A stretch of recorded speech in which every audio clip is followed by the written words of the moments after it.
பாமக தரப்புல வேட்பாளர் பட்டியல் வெளியிடப்பட்டிருக்கிறது. இந்த களத்தில் இப்போது மும்முனை போட்டியை நம்ம பார்க்க முடிகிறது. இப்போது நாம் பார்ப்பது பாமக தரப்பில் இருக்கக்கூடிய ஸ்டார் வேட்பாளர்கள். நம்முடைய தொடர்ந்து அரசியல் விமர்சகர் கலை இணைந்திருக்கிறார். கலை, இந்த சூழலில் நம்ம பாமக தரப்பில் முன்னாள் இதற்கு முன்பு தேர்தலில் நின்றவங்க, இப்போ திலகபாமாவாக இருக்கட்டும் சரி, அதே போல் கணேஷ்குமாராக இருக்கட்டும் சரி, பாலுவாக இருக்கட்டும் சரி, அவர்களே நிறுத்தப்பட்டிருக்காங்க. இந்த வேட்பாளர் தேர்வு எப்படி பார்க்குறீங்க? இதுல ரொம்ப பெரிய மிஸ்ஸிங் அன்புமணி ராமதாஸ். அவர் தர்மபுரியில அவர் ஏன் போட்டி போடல, எங்கேயுமே போட்டி போடல. அதுதான் பெரிய ஒரு மிஸ்ஸிங் ஃபேக்டரா இருக்குது. ஏன் அப்படின்னு பார்க்கும்போது, ஒருவேளை தொடர்ந்து தோல்வியை சந்திக்கிற அவரு அதை இந்த தேர்தலையும் தொடர வேணாம்னு நினைச்சு விலகிட்டாரா என்பதுதான் எனக்கு கேள்விக்குறியா இருக்குது. அந்த வகையில அவருக்கு ஏற்கனவே அதிமுக கொடுத்த மாநிலங்களவை உறுப்பினர் பதவி, எம்பி பதவி இன்னும் கிட்டத்தட்ட 1.5 ஆண்டுகள் இருக்குது. அதை வைத்து கொண்டு அவரு அமைச்சராக ஏதாவது பேச்சுவார்த்தை நடந்திருக்குமாங்கிறது ஒரு விஷயமா இருக்குது. அவரு அமைச்சராகிறதுக்கான ஏற்பாடுகள் இருக்கும் பட்சத்துல அவரு திரும்ப இங்க நின்று தோல்வி அடைஞ்சாருன்னா அது பிரச்சனை ஆயிடும். அதனால இருக்கிற அந்த ராஜ்யசபா, அதிமுக கொடுத்த ராஜ்யசபா சீட்டை வச்சுக்கிட்டே பாஜக ஆட்சியில அமைச்சராகலான்னு அவர் நினைக்கலாம். 1.5 வருடம் முடிந்த பிறகு அவரை மீண்டும் அந்த ராஜ்யசபா பதவியை நீட்டிக்க பாஜக முன்வரும். அதுதான் எனக்கு ஒரு முக்கியமான விஷயமா தோணுது.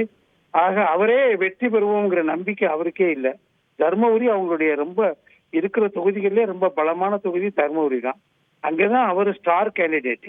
அவரே நிக்க பயப்படுறாருன்னா அப்ப தோல்வி என்பது கிட்டத்தட்ட அவங்களுக்கு முகத்துல அது ஏன் பயம்னு பார்க்கணும். ஏன்னா இன்னும் சொல்ற மாதிரி நீங்க 1.5 வருஷம் அவருக்கு இருக்கு. ஒருவேளை வெற்றி பெற்றா இந்த ஏதாவது ஒண்ணு ராஜினாமா பண்ணி ஆகணும், ஏன் அதை வேஸ்ட் பண்ணுன்றது இருக்குல்ல? இல்ல இதுதானங்க முக்கியமான பதவி. இதுல தோத்துட்டா என்ன ஆகுங்கிறது அவருக்கு பிரச்சனை. தோத்துட்டா மந்திரி பதவி கிடைக்குமா, அது சிக்கலாயிடும் இல்ல. அதுதான் அவர் பயப்படுறாரு. ஏற்கனவே மந்திரி பதவி கிடைக்கிறதுக்கு அதிமுக கொடுத்த ராஜ்யசபா சீட்டு அவர் கையில இருக்குது. அதனால அவர் மந்திரி ஆயிடலாம். இப்ப அதுக்கு பின்னாடி 1.5 ஆண்டுகளுக்கு பின்னாடிதான் அவர் திரும்ப தொடர்வதற்கு ராஜ்யசபா சீட்டு தேவைப்படும். அதை நிச்சயமா பாஜக கொடுப்பாங்க. 1.5 வருடம் கழிச்சுங்கிறப்ப தாராளமா கொடுப்பாங்க, வாய்ப்பு இருக்குது. இப்போதைக்கு நின்று தோத்துருவோங்கிற பயம் தான் காரணம். அவங்களுக்கு நம்பிக்கை இல்லை என்பது இதன் மூலமாக தெளிவாக தெரிகிறது. சரி, இப்போ அவங்களுக்கு பட்டியல்ல திமுக தரப்புல ஸ்டார் கேண்டிடேட்ஸ் நம்ம பார்க்குறோம். அரக்கோணத்தில் பாருங்க, ஜெகத் ரட்சகன் நிற்கிறாரு. அவரை எதிர்த்து சேலஞ்ச் பண்ணி நம்ம பாலு அவர்கள் நிற்கிறாரு. ஸோ அவங்களாம் தெரிந்தவங்க. அதே மாதிரி மற்ற இடங்களையும் நம்ம பார்க்குறோம். அதிமுக தரப்பில் பார்க்குறப்போ புதுமுகங்களாக இருக்காங்க. இது ஒரு பின்னடைவாக பார்க்கப்படாதா அதிமுகவுக்கு?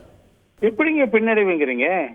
ஸ்ரீதர் திரைப்பட இயக்குனர் புதுமுகங்களை அறிமுகப்படுத்தி தான் பெரிய பெரிய வெற்றி படங்களை கொடுத்தாரு.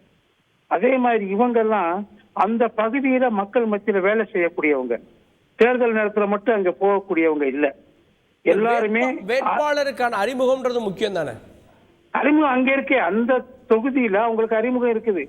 அவங்க அந்த தொகுதியில இருக்கக்கூடியவங்க, அந்த தொகுதியில கட்சி பணி ஆற்றி கொண்டிருக்கக்கூடியவர்கள், தொடர்ந்து மக்கள் பிரச்சனைகளை எடுத்து கையாளக்கூடியவர்கள், அவர்கள் மக்களுக்கு நன்கு அறிமுகமானவங்க. தமிழ்நாடு முழுக்க அறிமுகமான, தமிழ்நாடு முழுக்க ஒரு கேண்டிடேட்டுக்கு வாக்கு போட போறாங்க, அந்த தொகுதியில தானே போட போறாங்க. அந்த தொகுதி மக்களுக்கு அவர் பரிச்சயமானவர், அவங்களோட இருக்கிறாரு. இல்ல, இப்ப இதே மாதிரிதான் சேலத்துல திரு செல்வ கணபதி நிக்கிறாரு. அதிமுக சார்பில் விக்னேஷ் அப்படின்றவர் நிக்கிறாரு. அங்க அண்ணாதுரை அப்படின்றவர் களமிறக்குங்க. இந்த மாதிரியான சூழல்ல இங்க அதிமுக 3வது இடத்துக்கு கூட போகும் சேலம் மாதிரியான இடங்கள்னு திரு ஜேவிசி உள்ளிட்டவங்க பதிவு பண்ணதை கேட்டிருப்பீங்க. ஏங்க 3வது இடத்துக்கு போகுங்கிறது ஒரு கற்பனை கோட்டைங்க. அது ஒரு மாய தோற்றத்தை, பிம்பத்தை உருவாக்குறதுக்கு திமுகவும் பாஜகவும் அவர்கள் சார்ந்த ஊடகங்களும் தொடர்ந்து முயற்சி செய்யறாங்க. அதுக்கு நிச்சயமா அது மாய தோற்றம், பிம்பம், போலி பிம்பம். அது நிச்சயமா அந்த மாதிரி எந்த இடத்துலயும் 3வது இடத்துக்கு போகிறதுக்கு வாய்ப்பே இல்லை. அப்படி என்னங்க, நீங்க பேசிக்கா கட்சிக்கு அங்க இருக்க கூட்டணியுடைய தலைமை கட்சிக்கு பலம் இருக்கணுங்க. பாஜகவுக்கு என்ன பலம் இருக்குன்னு நிரூபிக்கப்பட்டிருக்கா? அவங்க நகராட்சி தேர்தலை சுட்டி காட்டுறாங்க, நாங்க 5.5%, 6% வாங்கணும்னு சுட்டி. நகராட்சிகள்ல அவங்களுக்கு ஒரு பலம் இருக்குங்க. கிராமப்புறங்கள்ல அவங்க எங்க இருக்கிறாங்க? ஒரு நாடாளுமன்ற தேர்தல்னா அது நகராட்சியோட முடியறது இல்ல. சென்னை வேணா வித்தியாசமா இருக்கலாம், மற்றபடி பூராமே வந்து கிராமப்புறங்களை உள்ளடக்கிய தொகுதிகளாக தானே இருக்கும் ஒவ்வொரு எம்பி தொகுதியும். அங்கே இவங்க எங்க இருக்கிறாங்க? அது மட்டும் இல்ல, இவங்க தங்களுக்கு வளமான தொகுதிகளில் தான் நகராட்சி தேர்தல்களிலே நின்னாங்க. அதுல பெற்ற வாக்குகளை வைத்து அது எங்களுடைய வாக்குன்னு சொல்றது அர்த்தமே இல்லை. அவங்க they are yet to prove their strength. இப்ப இருக்கிறது 5.5, அது அப்படியே ஏத்துக்கிட்டா கூட அவ்வளவுதான். அதுக்கு மேல என்ன இருக்கு மற்றவங்களுக்கு? பாமகவுக்கு ஒரு 3.8 கடந்த தேர்தலில் வாங்கினாங்க, 4ன்னு வச்சுக்கோங்க. வேற யார் இருக்காங்க? வேற என்ன கட்சிகள் என்ற பெயர்ல குச்சிகளும் தேர்தலுக்கு வரக்கூடிய கட்சிகளும் பிறகு பிசினஸ் பண்ண போகக்கூடிய ஆட்களையும் கொண்ட கட்சிகள் தானே அங்க இருக்குது. அங்க என்ன பணம் இருக்குங்க? எப்படிங்க இந்த பெஞ்ச் ஸ்ட்ரென்த்தை பாக்கணுங்க. எதுக்கு சொல்றதுக்கு முன்னாடி, அதிமுக ஒரு பலமான மிகப்பெரிய அமைப்புங்க. அது சேதாரம் இல்லாமல் பாதுகாக்கப்பட்டிருக்கிறது. அதுல பிளவுபட்டிருக்கு நாளான்னு சொல்றதெல்லாம் பொய்யான பிரச்சாரம். அதிமுக பிளவுபடல. பிளவுனா 1/3 வெளியே வந்திருக்கணும். 10th ஷெட்யூல்ல இருக்கக்கூடிய சட்டப்படி 1/3 வெளியே வந்திருக்கணும். அங்க யாரும் வெளியே வரல. பெருசா வெளியேற்றப்பட்டிருக்கிறார்கள். அவ்வப்போது எம்ஜிஆர் காலத்திலையும் ஜெயலலிதா காலத்திலையும், இப்ப அதுக்கு பின்னாடி பன்னீரும் எடப்பாடியும் இருந்த காலத்திலையும், இப்ப எடப்பாடி காலத்திலையும் கட்சிக்கு விரோதமானவர்கள் வெளியேற்றப்பட்டிருக்கிறார்கள். அவங்க கட்சி எந்த பங்கத்தை ஏற்படுத்த முடியாது. எங்க கட்சி அப்படியே இருக்குங்க. இந்த மதிமுக திமுக இருந்து பிரிஞ்சப்ப சரியாக பாதி மாவட்ட செயலாளர்கள் வைகோட போனாங்க. அப்ப அதை செங்குத்து பிளவுன்னு அரசியல் நோக்கர்கள் கருதுனாங்க. ஆனா இங்க என்ன ஆச்சு? அது மாதிரி எந்த பிளவும் ஏற்படல.